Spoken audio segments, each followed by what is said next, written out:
Finally, we got to the mitigation strategy as to how to avoid getting into the unconscious bias and unconscious favoritism blind spot. It's kind of tricky because we're all human beings and we all have got our preferences and strengths and weaknesses. However, the mitigation strategy is made of two aspects: rituals and rules, which you commit to follow if you want to steer away from this blind spot. And let's start off with the leadership rule, which you are welcome to print out so that it serves as a visible reminder to you and to your brain. So, leadership rules. First, leadership mindset. You promise and commit to observe your thoughts, observe your behaviors, listen deeply, and stay open-minded. Integrity. You understand that you serve as a role model, so that's why you walk your talk. You deliver what you promise. You do what you say.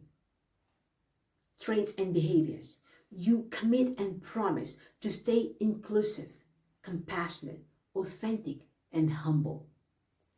As regards the rituals, I suggest you use two. So one is the decision-making process ritual, where you would reflect on how well you did during this process by asking yourself questions. How many and what people did I engage during my decision-making process? Whose views and opinions I supported and why? Whose views and opinions I disregarded and why? Who I interacted and collaborated the most during my decision-making process and the least. These reflections would help you to see whether you need to adjust your course of action and the behaviors. And the second ritual is know your team, where you would be reflecting by asking yourself questions like, do I equally well know each team member? How much time do I spend with each team member and with my team? Who do I interact the most and why? And who do I interact the least and why? And when you see this gap, the suggestion is that you action upon that gap and you take it as your growth opportunity to grow into a versatile and a resilient and a mature leader. You know, throughout our careers, sometimes we unconsciously or consciously avoid communicating and interacting with certain employees. And given the importance of the expectation of the leader, the suggestion is that you reach out to such kind of employees and you establish a dialogue by giving them a space to speak without rushing their replies, but asking deep and powerful questions.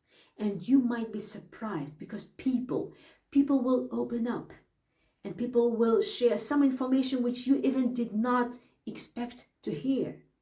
And these types of conversations are actually very much necessary, needed, and beneficial for your own growth as a leader and as a personality, because your team members would end up knowing what you are made of, what you stand for, what you value, or what you can stand and tolerate.